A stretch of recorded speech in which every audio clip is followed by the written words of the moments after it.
우리가 행복하게 살기 위해서는 두 가지의 마음이 있어야 됩니다.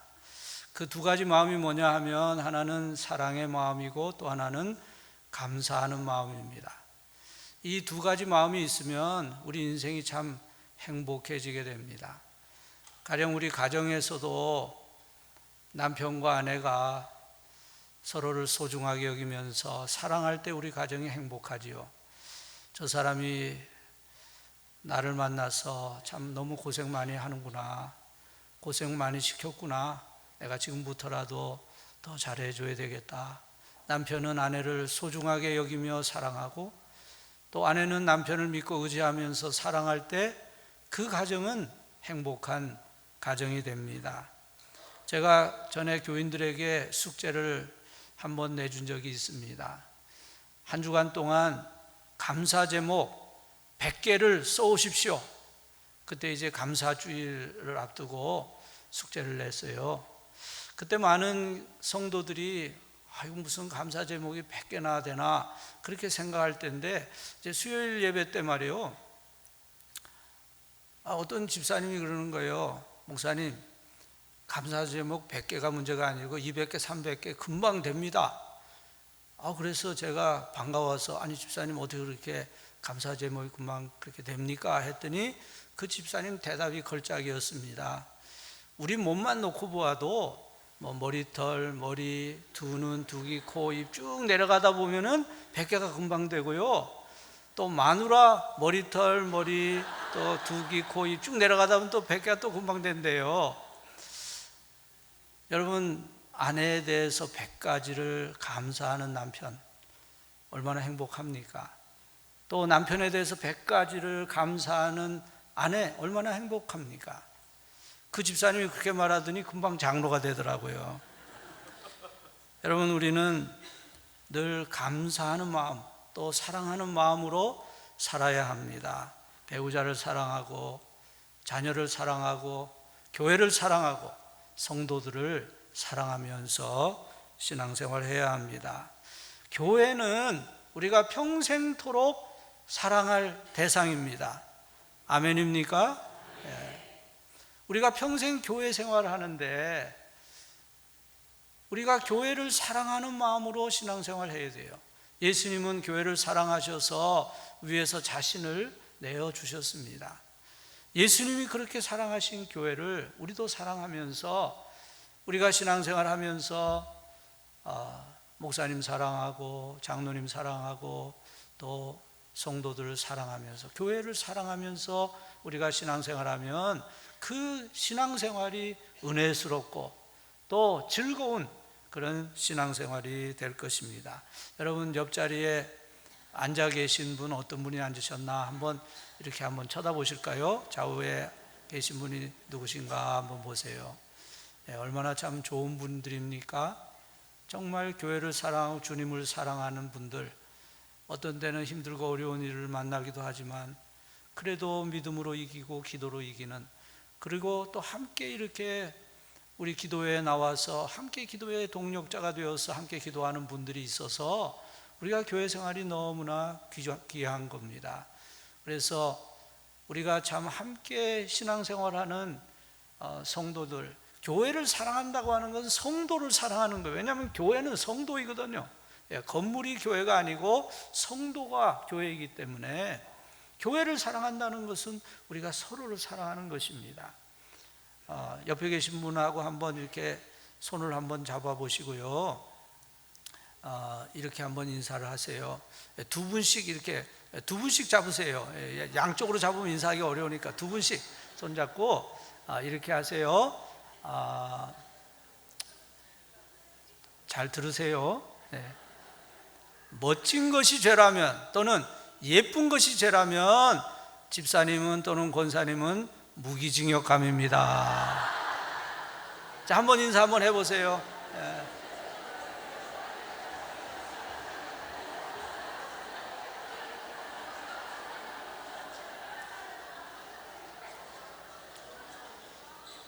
하나님께서 우리에게 주신 교회를 사랑하고 또 우리를 신앙으로 이끄는 신앙의 지도자들을 사랑하고 또 우리 성도들 서로 사랑하면서 신앙생활 할 때 은혜로운 신앙생활, 또 하나님 주시는 성령님의 은혜가 넘치는 그런 신앙생활 되시기를 바랍니다. 하나님의 은혜로 여러분의 삶이 항상 감사가 넘치고 또 사랑이 넘치는 그런 신앙생활 하시기 바랍니다. 어떻게 그런 삶을 살 수 있을까요? 어떻게 우리가 참 신앙 안에서 행복한 그런 삶을 살아갈 수 있을까요? 방법이 있습니다. 그것은 우리가 성령으로 충만하게 되는 것입니다. 성령 충만한 신앙인은 항상 행복합니다. 성령 충만한 성도는 항상 기쁨으로 살아갈 수 있습니다. 환경에 좌우되지 않는, 환경을 초월한 기쁨을 가지고 살아갈 수 있습니다. 또 성령 충만한 성도는 항상 관용합니다. 사소한 일에 화내고 그러지 않습니다.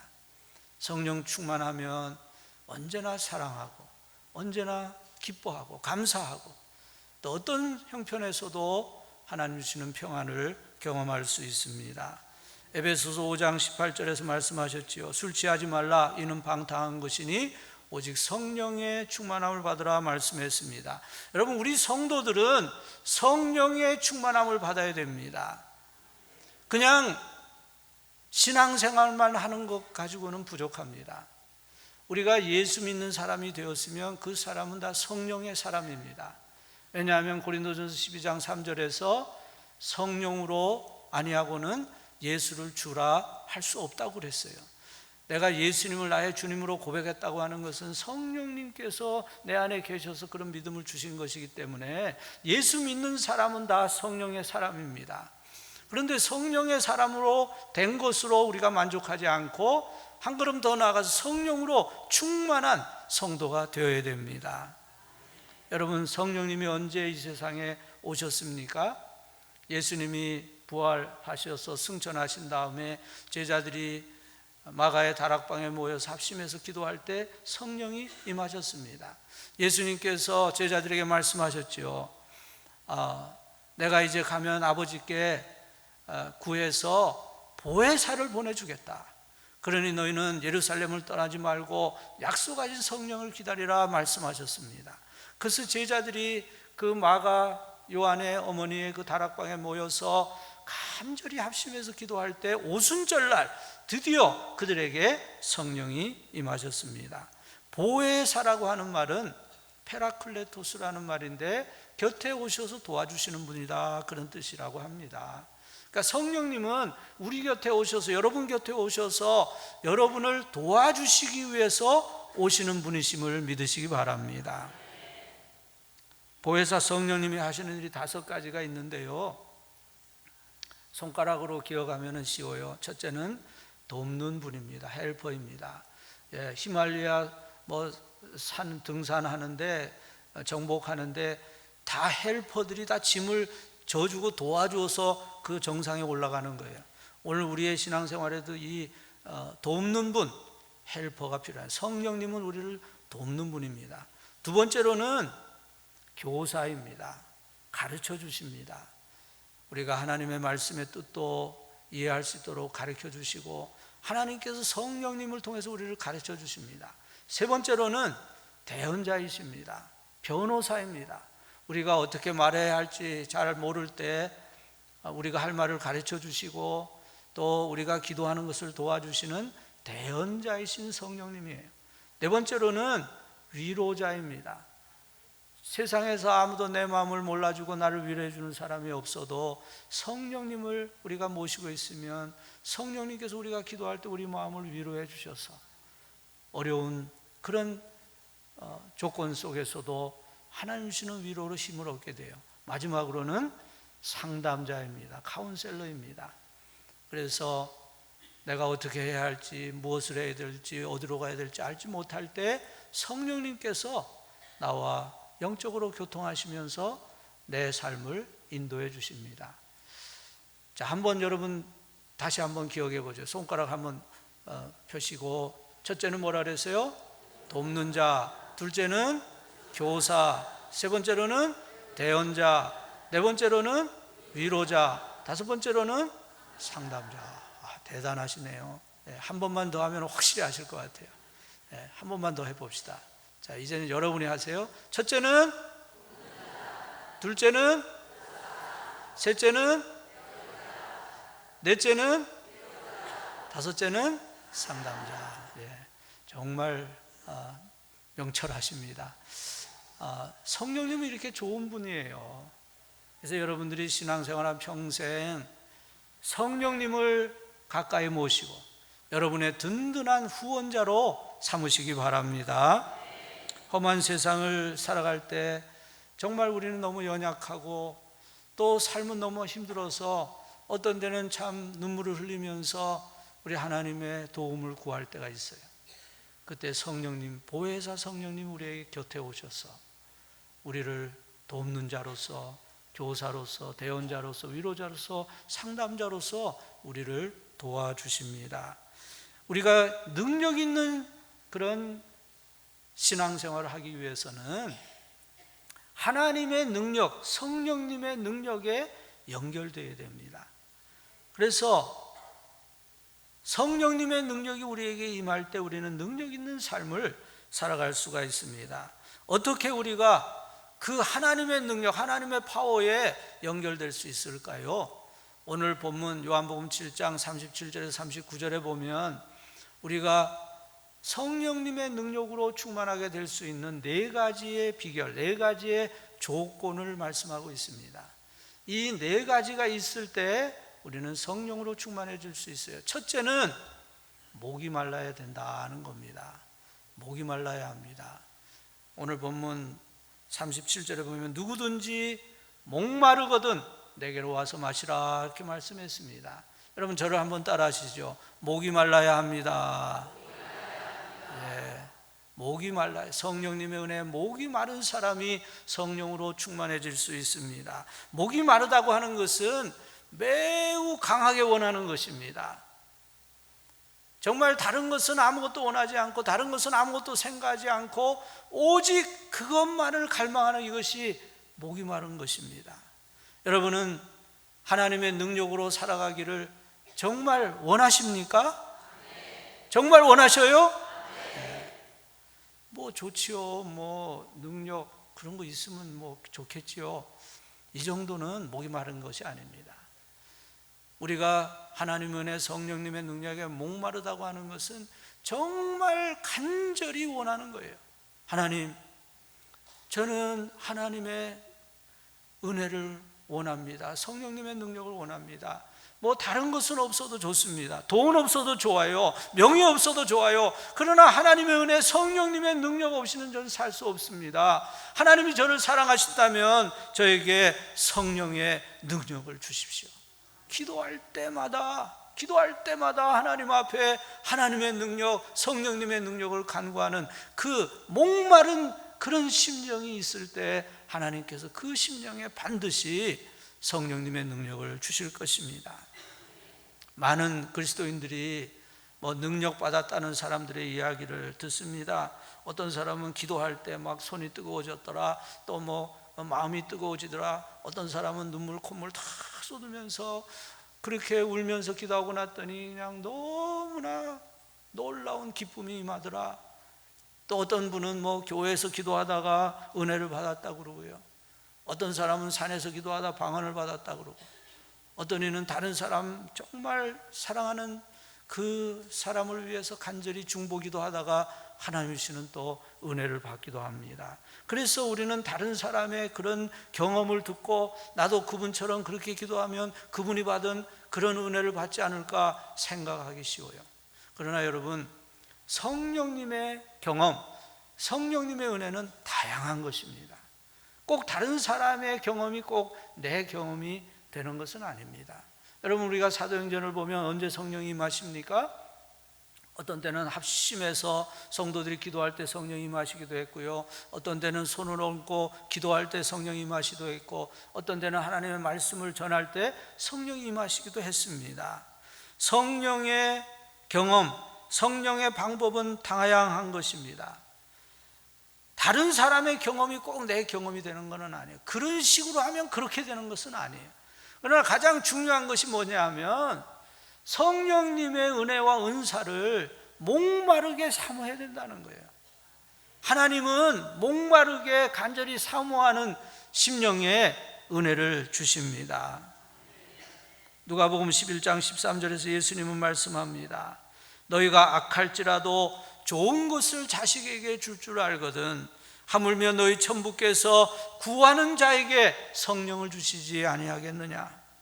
여러분, 성령님의 은혜 그리고 성령님의 은사는 구분할 수 있어야 됩니다. 성령의 은혜라는 것은 예수 믿고 구원받는 것입니다. 이것은 모든 사람에게 보편적인 은혜입니다. 모든 사람이 다 동일하게 믿음으로 구원을 받습니다. 그러나 성령의 은사는 이것은 개별적으로 또 다양하게 그리고 기능적으로 우리에게 주시는 은혜입니다. 성령의 은사는 각 사람에게 다 개인적으로 주시는 것이기 때문에 다 똑같은 은혜를 받는 것은 아닙니다. 이 성령의 은사에 대해서 로마서 12장, 고린도서 12장 그리고 에베소서 4장에서 주로 말씀하셨는데 어떤 분은 27가지의 은사가 있다 그렇게 설명을 합니다. 성령의 은사 중에는 믿음의 은사, 지혜의 은사, 지식의 은사가 있는데 이것은 신앙의 덕을 세우는 은사입니다.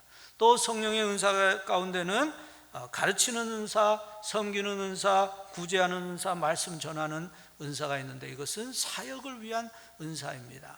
또 성령의 은사는 사도의 은사, 목사의 은사, 교사의 은사, 또 선지자의 은사, 이것은 교회의 직분을 나타내는 은사입니다. 또 병 고치는 은사, 능력 행하는 은사, 방언의 은사, 방언 통역의 은사는 초자연적인 은사들입니다. 이렇게 은사는 다양합니다. 모든 사람에게 다 똑같이 주어지는 것이 아닙니다. 그리고 은사는 봉사라고 주시는 것입니다. 그리고 은사는 신앙의 성숙도를 나타내는 것이 아닙니다. 은사는 봉사하라고 주시는 것이고 또 그 사람의 신앙을 위해서 하나님이 주시는 것입니다. 그러니까 내가 어떤 은사를 하나님으로 받았다고 해서 그것을 무슨 자랑하거나 그럴 것이 아닙니다. 그 은사를 가지고 더 열심히 신앙생활하고 또 교회를 섬기라고 우리에게 은사를 주시는 것입니다. 중요한 것은 하나님은 언제나 사모하는 자에게 은사를 주신다고 하는 것입니다. 믿으십니까? 하나님의 은혜를 목마르게 사모하는 사람에게 하나님께서 은혜를 주십니다. 제가 이민 목회를 20년 LA에서 20년 이민 목회를 했어요. 그러면서 이제 플러신학교 그 선교학부에 가서 이제 한 과목씩 공부를 했습니다. 그런데 그 플러신학교 선교학부의 교수님들은 100% 선교사 출신 교수님들이에요. 선교사로서 학자의 은사가 있는 그런 분들이 이제 교수를 하시는데 그분들이 다 선교사 출신이기 때문에 선교지의 그 사역의 경험을 통해서 이런 성령 사역이나 치유 사역이나 이런데 아주 마음이 다 이렇게 열려 있는 분들이었어요. 그래서 제가 그분들을 통해서 이렇게 배우면서 성령 사역에 대해서 이제 많이 이렇게 이해가 생겼습니다. 저는 대를 이어서 장로교 목사가 된 사람이기 때문에 사실 성령 사역 이런 건 별로 몰랐고 그런 거 몰라도 또 하나님께서 우리 목회는 참 많이 도와주셔서 교회가 성장하고 있었습니다. 근데 이제 그런 성령 사역에 대해서 치유 사역에 대해서 공부하다가 보니까 이제 그런 마음이 있어요. 나도 좀 은사를 구하면 좋겠다 하는 생각이 들었어요. 그래서 제가 이제 기도를 했습니다. 하나님, 저도 방언을 좀 하면은 어떨까요? 예수 믿은 지 얼마 안 된 사람도 방언을 하는데 방언이 기도에 도움된다니 방언을 하면 어떨까요? 그렇게 기도를 하기 시작했어요. 그래서 이제 한밤에 그 교회에 아무도 없는 시간에 이제 혼자 교회에서 기도를 하기 시작했어요. 근데 정확하게 얼마나 된지 뭐 한 달쯤 됐는지 뭐 2달 가까이 된지 모르겠어요. 근데 매일 기도를 하는데도 아무 기미가 없더라고요. 방언이 안 나와. 그래서 사람들이 뭐 할렐루야를 자꾸 하면은 방언이 된다더라, 그런 말이 생각이 나더라. 그래서 할렐루야 할렐루야 할렐루야 랄랄라, 그러니까 좀 랄랄라 이렇게 되잖아요. 그러고 앉아있다고 생각하니까 제가 너무나 불쌍하게 생각이 되더라고요. 아니, 하나님이 주시는 은사를 내가 흉내낸다고 연습한다고 이게 되는 일인가? 이건 아니다 하는 생각이 들었어요. 그래서 아무래도 나같이 모태신앙인 사람은 그런 방언 그런 거는 안 주는가 보구나. 제가 그 27가지 은사를 그 훌로신학교를 공부했는데 하나님이 저한테 주시는 은사가 너무 많더라고요. 그래서 뭐 다른 은사를 가지고도 목회는 정말 뭐 아무 문제 없이 잘 되고 있는데 내가 꼭 뭐 방언을 받아야 되나? 제가 존경하는 황정진 목사님이나 제가 모시고 있던 그 부목사 때 모시고 있던 김계용 목사님이나 뭐 아버님이나 이런 분들 방언했다는 말을 좀 못 들었거든요. 제가 모시고 있던 김계용 목사님은 정말 훌륭한 분이었는데 한 번은 설교할 때 그러시더라고요. 저는 방언도 못하는 목사입니다. 그분은 또 솔직하니까 뭐 예수 믿은 지 몇 달 안 된 사람도 방언을 하는데 저는 방언을 못합니다. 그런 설교까지 하신 적이 있었어요. 그래서 나도 모태 신앙이기 때문에 못하는 모양이다, 그렇게 이제 생각을 하고 포기를 했어요. 한 일주일쯤 지났는데 이제 어느 날 새벽 기도를 마치고 이제 제 방 담임 목사실에 가서 소파에서 잠이 들었어요. 잠을 자다가 꿈을 꾸다가 다다다다다 그러면서 제가 깨어난 거예요. 그래서 이게 방언인가? 저희 LA는 저하고 동기 목사, 아주 성령파 목사님이 있었어요. 지금도 뭐 이제 지금 은퇴를 했는데 신학교 다닐 때 40일 금식기도 하고 이런 분이요. 그래서 전화를 했어요. 김 목사님, 방언이 랄랄라 아니요? 다다는 뭐야? 그랬더니 다다다가 방언이라고 그러더라고요. 저 그때 알게 됐어요. 하나님은 하나님의 은혜를 목마르게 사모하는 자에게는 반드시 은혜를 주시는구나. 목마르게 사모하면 우리 하나님은 좋은 하나님이시기 때문에 은혜와 은사를 주실 줄로 믿습니다. 너희가 악할지라도 좋은 것을 자식에게 줄 줄 알거든. 하물며 너희 천부께서 구하는 자에게 성령을 주시지 아니하시겠느냐. 하나님은 목마르게 하나님의 은혜를 구하는 사람의 그 간구를 외면하지 않으십니다. 의에 줄이고 목마른 자는 복이 있다. 내가 의로운 삶을 살고 거룩한 삶을 살기를 목마르게 바라는 그런 마음이 있으면 그렇게 거룩한 삶을 살 수 있는 그런 신앙의 능력을 하나님 주십니다. 목마름이 있어야 돼요. 하나님의 은혜에 대한 그 간절함이 있어야 됩니다. 여러분, 어떻게 하나님의 능력을 받을 수 있습니까? 첫째로는 목마름이 있어야 됩니다. 그리고 둘째로는 주님이 영광을 받으셔야 성령이 임하시게 됩니다. 저를 한번 따라 하시죠. 주님이 영광을 받으셔야 성령이 임하십니다. 39절 하반절에 보면 예수께서 아직 영광을 받지 않으셨으므로 성령이 아직 그들에게 계시지 아니하시더라. 이 말을 바꾸면은 예수님이 영광을 받으시면 성령이 임하신다, 그런 말이잖아요. 아직 주님이 영광을 안 받으셨기 때문에 아직 성령이 임하시지 않았으니까 이제 주님이 영광을 받으시면 교회에 성령이 임하실 것입니다. 그래서 주님이 이제 부활하신 후에 40일 계시다가 승천하셔서 이제 천군 천사들이 다 환영하는 가운데 하나님의 영광의 보좌 우편에 앉으셨습니다. 그리고 교회에는 성령님이 강림하셨습니다. 주님이 영광을 받으시고 이 땅에는 성령이 임하셨습니다. 그런데 이것은 우리가 개인적으로도 경험하게 되는 사실입니다. 예수님을 내 마음의 보좌에 모셔드리면 내 삶에 성령님이 임하시게 됩니다. 주님을 내 삶의 보좌에 모시려고 하면 내가 내려가야 됩니다. 내가 내 삶의 중심에서 내려갈 때 주님이 내 삶의 중심에 임하시게 됩니다. 내가 내 마음의 보좌에 그대로 앉아서 내가 원하는 대로 살고 내가 즐거워하는 대로 내 마음대로 살면 하나님의 능력이 나에게 임하실 수가 없습니다. 하나님이 우리와 교제하는 부분은 이 영적인 부분입니다. 하나님은 우리의 몸하고는 교제하시지 않습니다. 그래서 우리의 영혼은 하나님과 교제하는 신령한 부분입니다. 그런데 만일 내 삶의 중심에 육신이 자리 잡고 있으면 이게 하나님과 연결되지 않은 것이고, 이런 사람에게는 성령님의 능력이 임할 수가 없습니다. 그러므로 여러분, 우리가 성령님의 능력, 하나님의 능력을 경험하려면 어떻게 해야 됩니까? 예수님을 내 삶의 주인으로 모셔드려야 됩니다. 그리고 주님의 뜻대로 순종하는 삶을 살아야 됩니다. 저는 주님의 종입니다. 주님이 말씀하신 대로 살겠습니다.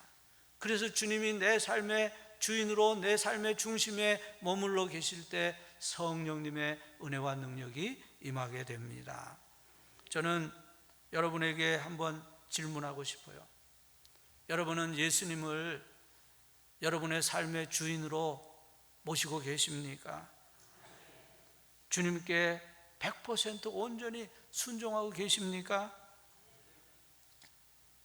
매일매일 순간 주님이 말씀하시는 그대로 순종하며 살고 계십니까? 저는 저 자신에게도 똑같은 질문을 한번 던져본 일이 있습니다. 내가 지금까지 교회 목사로 교회를 섬기고 있고 매주일 말씀을 전하고 있는데 과연 나는 주님께 100% 순종하고 있는가? 내가 성도들에게 주님께 순종하십시오, 하나님 말씀에 순종하십시오 매주일 설교하고 있는데 과연 나는 100% 순종하고 있는가? 제가 가만히 생각해 보니까 100%가 안 되는 거예요.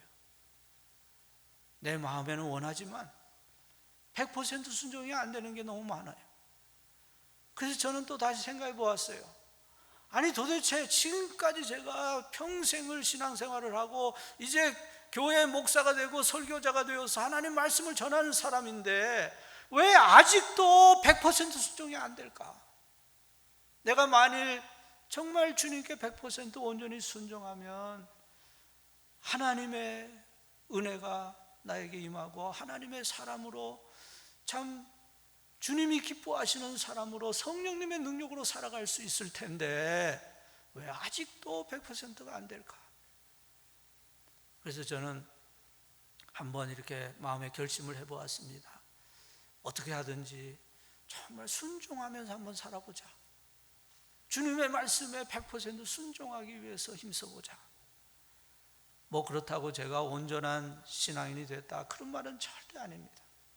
여러분, 우리가 주님을 닮아가는 성화의 과정은요, 이건 평생 걸리는 그런 과정이에요. 우리는 그 어떤 때도 우리가 완전하다고 말할 수 있는 그런 수준은 못 됩니다. 그래서 저는 제가 육신을 가지고 있는 사람이기 때문에 뭐 하나님 앞에 뭐 이렇게 서약을 하진 못했어요. 제가 뭐 100% 순종하겠습니다 했다가 뭐 얼마든지 그 약속은 깨질 수 있는 걸 알기 때문에 제가 서약은 못했으나, 그러나 제가 어떻게 하든지 주님께 순종하며 살기를 원합니다, 성령님 도와주세요, 그런 기도를 드려본 적이 있습니다. 그런데 그런 기도를 드리니까요, 정말 전에는 포기하지 못했던 것들을 조금 더 포기할 수 있게 되었습니다. 어떻게 하든지 주님을 닮아가고 주님의 뜻에 순종하기 위한 그런 삶을 살아가는 데 도움이 되었습니다. 여러분, 우리가 신앙인으로서 한번 깊이 생각해 보아야 돼요. 우리가 매일매일 기도하면서 주님을 나의 주님이라고, 마이 로드이라고, 마이 마스터라고 그렇게 고백한다면 내 삶의 마스터 키를 내가 가지고 있는 것이 아니라 주님께 드려서 주님이 원하시는 대로, 주님이 말씀하신 대로 순종하는 삶을 살아야 그 사람이 성령의 사람이고, 그런 사람에게 하나님께서 은혜를 주시고 능력을 주시는 것입니다. 주님은 나의 주인이십니다. 저는 주님의 종입니다. 저는 주님이 말씀하시는 대로 순종하면서 살겠습니다. 그것이 성령 충만입니다. 그런 성도에게 우리 하나님은 성령님의 능력, 하나님의 능력을 부어주실 줄 믿습니다. 주님께 전적으로 헌신한 사람이 능력 있는 성도가 될 수 있습니다. 19세기의 유명한 부흥사인 무디 선생이 원래 주일학교 교사이었는데요, 이 무디 선생은 뭐 여러분이 많이 들으신 대로 이렇게 공부를 많이 한 사람이 아닙니다. 그래서 뭐 말을 해도 문법이 많이 틀리고 이제 그런 분이었어요. 그런데 이분은 아주 열정이 대단했습니다. 주일학교 교사를 하고 싶은데 너무 공부도 한 게 없고, 그러니까 교사를 안 시켜줬어요. 그리고 또 뭐 교사 자리도 없었답니다. 그래서 너무나 교사를 하고 싶어 하니까 그 교회학교 부장이 그랬다잖아요. 그러면 선생님이 그 거리에 가서 아이들을 모아오세요. 그러면 그 아이들이 선생님 반이 됩니다. 무디 선생이 나가서 열심히 전도를 해서 무디 선생 반이 점점 늘어나는 거예요. 나중에는 무디 선생님 반이 다른 클래스 다 합친 것보다 더 많아진 거예요. 그래서 이제 교사로서 아주 그냥 유명해진 겁니다. 그래서 뉴욕에서 교사 강습회가 있는데 강사로 이제 가서 부흥회를 인도하게 되었어요. 예전에는 부흥회를 이렇게 길게 했나 봐요. 요즘같이 뭐 3일 하고 이렇게 마치는 것이 아니라 최소한 일주일 이상 이렇게 했는가 봐요. 그래서 이제 그 부흥회를 인도하는데 그 폴락이라고 하는 사람이 쓴 그 전기에 보면 그런 얘기가 나와요. 그 앞에 앉은 그 자유감리교에서 온 그 선생님 두 분이 이 무디 선생님에게 얘기를 한 겁니다. 우리가 선생님을 위해서 기도하고 있습니다. 뭐 저를 위해서 무슨 기도를 하십니까? 선생님이 성령 충만하기를 위해서 기도합니다. 그래요? 그게 뭔지는 모르지만 좋은 거면 받고 싶네요. 이렇게 대답을 했다는 거예요. 그리고 한 이틀이 지나서 이제 무디 선생이 월스트리트 그 길을 걸어가고 있었습니다. 그런데 그때 막 뭔가 하나님이 자기에게 임하신 것 같은 그런 이상한 느낌을 가지기 시작했어요. 그래서 무디 선생이 막 달려가다가 자기 친구 집 그 뜰 앞으로 가서 바닥에 이렇게 얼굴을 대고 쓰러집니다. 미국 집들은 담이 없고 되게 이렇게 잔디가 있어요. 앞에 잔디가 있는데 그 잔디에 이제 얼굴을 대고 이렇게 쓰러졌는데, 그때 하나님이 그에게 임하시는 거예요. 그런데 너무나 강력하게 임하셔서 더 이상 감당할 수가 없어서 무디 선생이 그랬다는 거예요. That's all I can take. 저는 더 이상 감당할 수 없습니다. 그렇게 얘기하면서 그 자리에 일어났다는 거예요. 그런데 그날 저녁에 부흥회를 인도하러 위해서 갔는데 뭐 내용은 준비한 강의 그대로 했는데, 그때부터 무디 선생에게는 능력이 임해서 능력 있는 부흥사가 되게 되었습니다. 여러분, 어떤 성도가 능력 있는 성도가 됩니까? 전적으로 주님께 헌신하는 성도입니다. 나는 죽고 주님만이 영광을 받으시기를 원하는 성도, 온 생애를 주님께 드리면서 주님을 내 삶의 주인으로 모시고 주님의 말씀대로 순종하기 위해서 힘쓰며 살아가는 성도에게 하나님은 능력을 부어주실 줄 믿습니다. 세 번째로는 마시는 것입니다. 마시는 것입니다. 저를 따라 하실까요? 은혜를 마셔야 합니다. 주님 말씀하시기를 누구든지 목마르거든 내게로 와서 마시라. 누구든지 목마르거든 내게로 와서 마시라 말씀합니다. 여러분, 생수가 얼마나 좋은 것입니까? 생수가 얼마나 시원한 것입니까? 그렇지만 마시지 않으면 아무 유익이 없어요. 마시지 않으면 나하고는 아무 상관이 없습니다.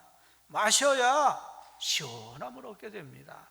성령의 은혜가 아무리 좋아도 내가 경험하지 않으면 나에게 아무 유익이 없습니다.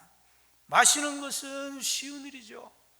가장 쉬운 일이고 가장 만족스러운 경험입니다. 아주 목마른 사람이 시원한 물을 마실 때 얼마나 만족합니까?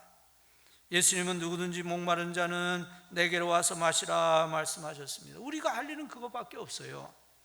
신앙인이라고 하면서 영적인 일에 소극적인 그런 신앙인들이 있습니다. 뭐 예배하는 일, 기도하는 일, 뭐 기도에 오는 일, 이런 데 다 영적인 그런 활동을 메마르게 하면 자연히 그 사람은 영적으로 메마른 신앙생활을 할 수밖에 없습니다.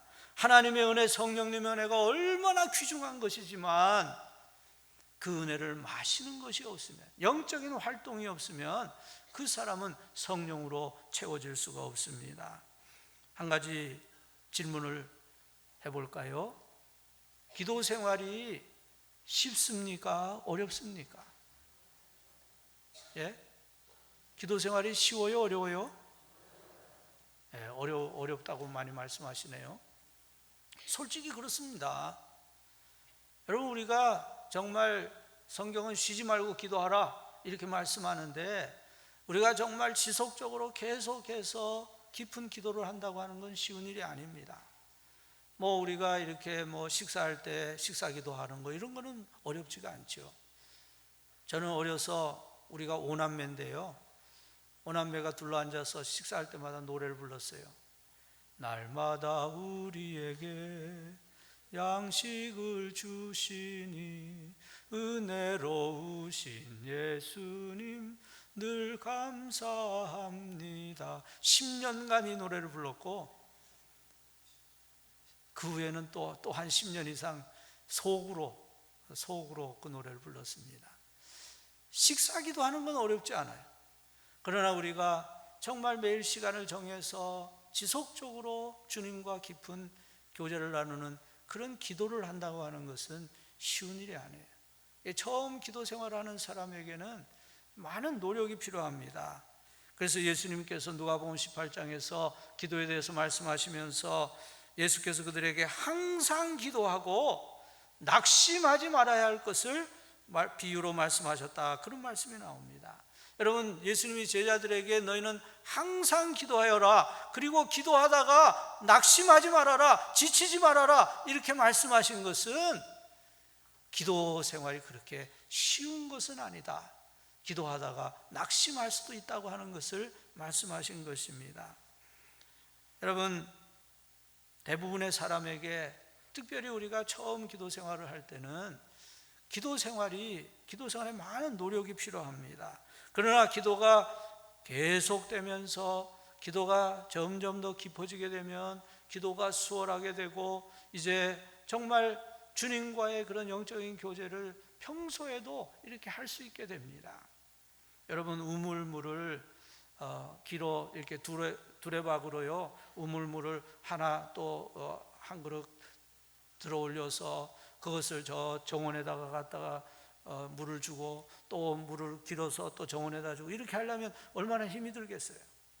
그런데 그 우물물에 이제 도르래를 달아서 살살살살 그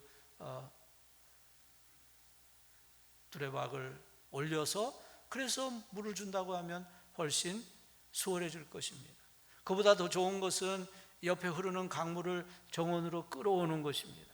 그러면 이제 그만큼 그 정원이 물이 풍부하게 되겠죠. 그보다 더 좋은 것은 그 정원에서 샘물이 터지는 것입니다. 그래서 정말 풍성한 그런 물이 있을 때 그 정원은 더 풍성한 정원이 될 것입니다. 여러분, 우리가 처음에는 기도가 힘들고 수고가 들어갈지 모르지만은 그래도 우리가 계속해서 기도하고, 금요일 또 우리 저녁에 나와서 성도들과 함께 합심해서 부르짖으며 기도하고, 기도할 때 기도의 문이 열리기도 하고요, 그 기도가 깊어지면서 주님과 사랑의 교제를 경험하게 되고 주님의 사랑을 체험하게 되고 주님과 신비로운 연합을 경험하게 되는데, 그것이 바로 성령의 충만입니다. 그런 경험이 주님의 은혜의 생수를 마시는 경험입니다. 성도는 성령님의 은혜를 마시는 영적 생활에 힘써야 됩니다. 예배 생활, 기도 생활, 말씀 생활, 봉사 생활, 영적 생활에 힘써야 됩니다. 여러분, 금요일 이 기도에 나온 분들은 그래도 좀 참 잘하시는 분들이죠. 여러분은 참 그래도 걱정이 덜 되는 분들인데, 문제는 그렇게 기도하라 해도 안 하는 사람들이 문제예요. 주일날 아침에는 그렇게 구름같이 많은 사람들이 있는데 기도하지 않고 어떻게 신앙생활을 할까? 참 생각해 보면 너무나 걱정이 됩니다. 기도하고 말씀 보는 것을 너무 힘들게 어렵게 생각할 필요가 없어요. 그것은 은혜를 마시는 일입니다. 하나님의 은혜가 나에게 임할 수 있는 통로를 열어놓아야 됩니다. 우리가 하나님의 능력에 연결되면 우리는 능력 있는 신앙인이 될 것입니다. 사랑의 능력을 가지게 되고, 기도의 능력을 가지게 되고, 봉사의 능력, 증거의 능력을 가지게 될 것입니다. 능력을 행하려고 하면 먼저 능력을 받아야 되잖아요. 어떻게 능력을 받습니까? 영적인 활동이 있어야 됩니다. 그러면 언제 우리가 영적 활동을 할 것입니까? 언제부터 할 것입니까? 출애굽기 8장에 보면은 개구리 재앙이 나오는데요, 막 하수에서 물에서 개구리가 올라와서 막 왕궁으로 들어오고, 또 침실로 들어오고, 막 침상위에도 올라오고, 뭐 화덕에도 올라오고, 떡반죽 그릇에도 뭐 그냥 온통 개구리 천지가 됐어요.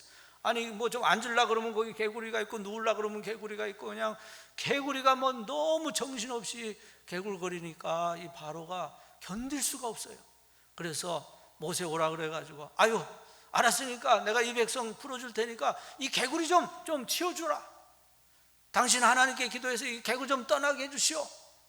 그러니까 모세가 물어봅니다. 제가 언제 기도해서 이 개구리들이 물러가게 할까요?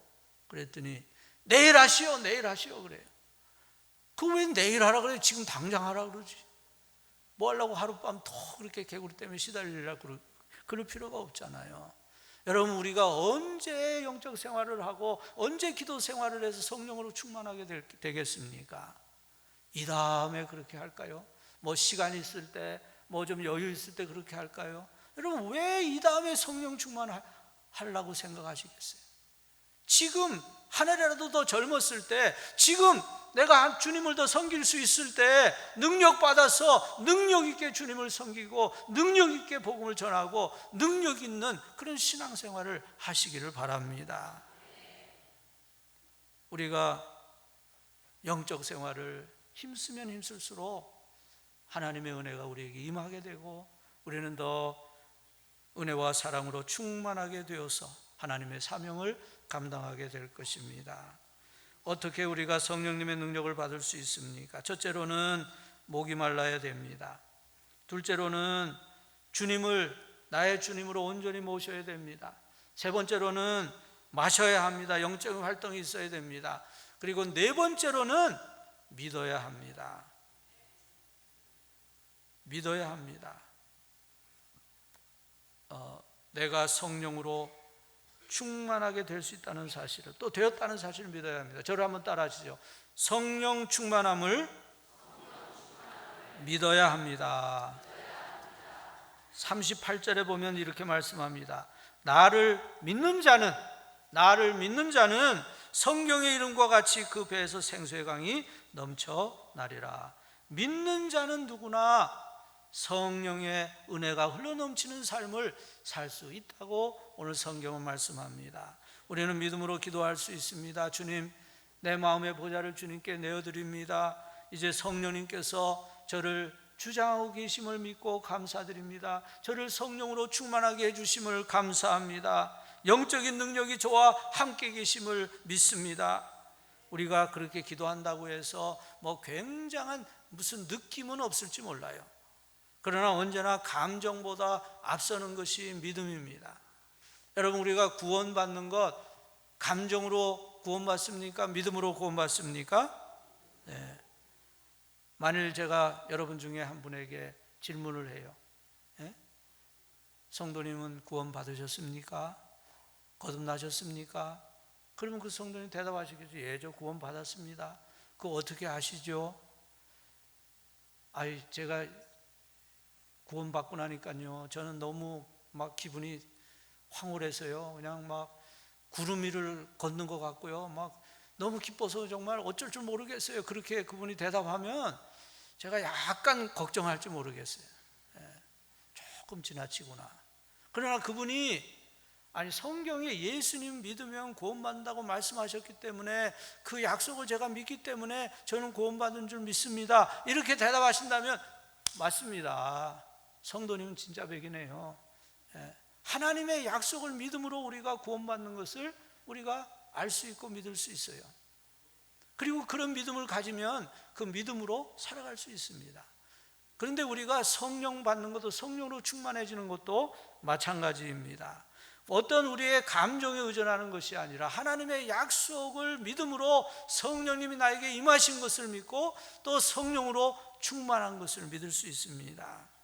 우리는 하나님의 약속을 믿음으로 하나님이 주시는 능력을 우리의 삶 가운데서 받게 되고, 그때 우리가 하나님의 능력에 연결되어서 우리의 구체적인 삶 속에서 성령님의 은혜와 능력이 나와 함께 계심을 경험하게 되고, 그리고 그에 대해서 우리는 감사할 수 있을 것입니다. 예수님께서 가버나움 회당에 들어가셔서 말씀하셨습니다.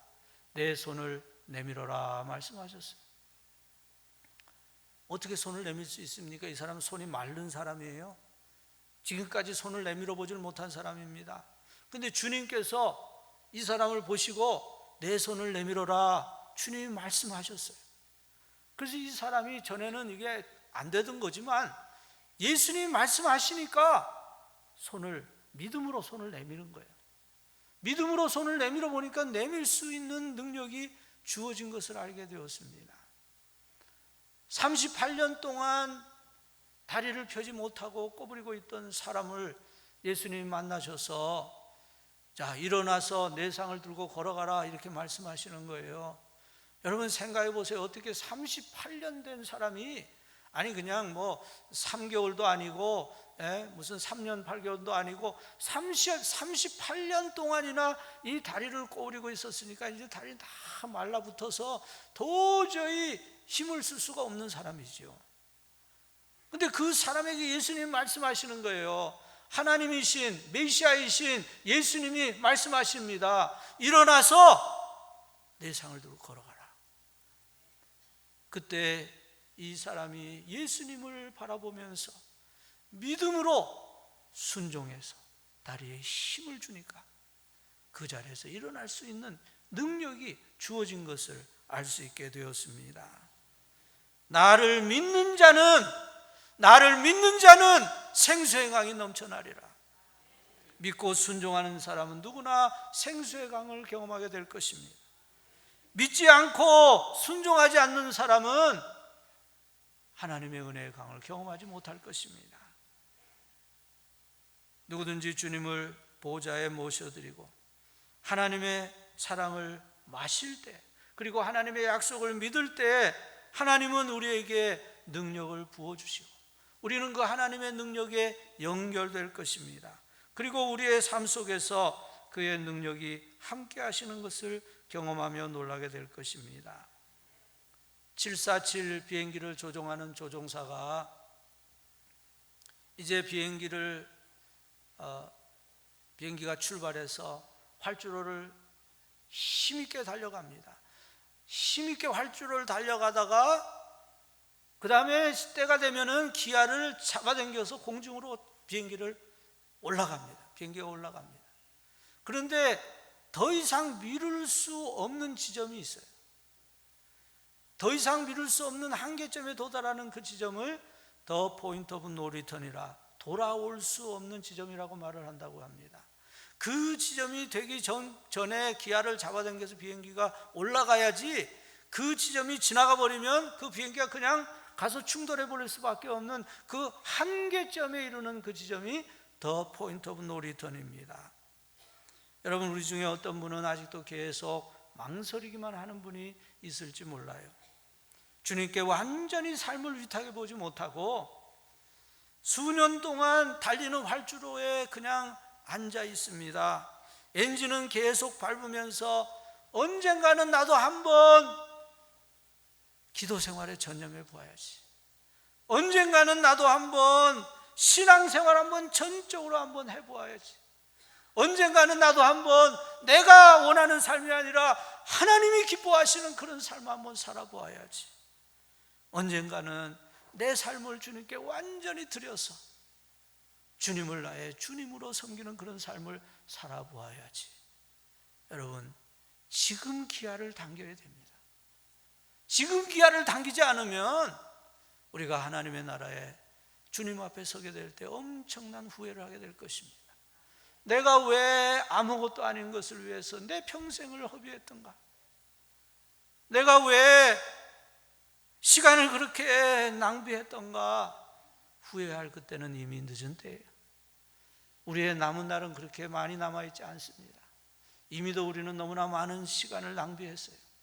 이제 우리에게 남아있는 정말 영혼의 세월에 비하면 정말 너무나 짧은 순간 같은 그런 시간이 우리에게 남아있는데, 이제야말로 주님께 온전히 헌신하고 주님께 순종하면서 하나님이 기뻐하시는 그런 삶을 위해서 우리가 영적 생활에 힘쓰며 성령의 충만함을 받을 때 하나님이 기뻐하시는 하나님의 사람으로 서게 될 것입니다.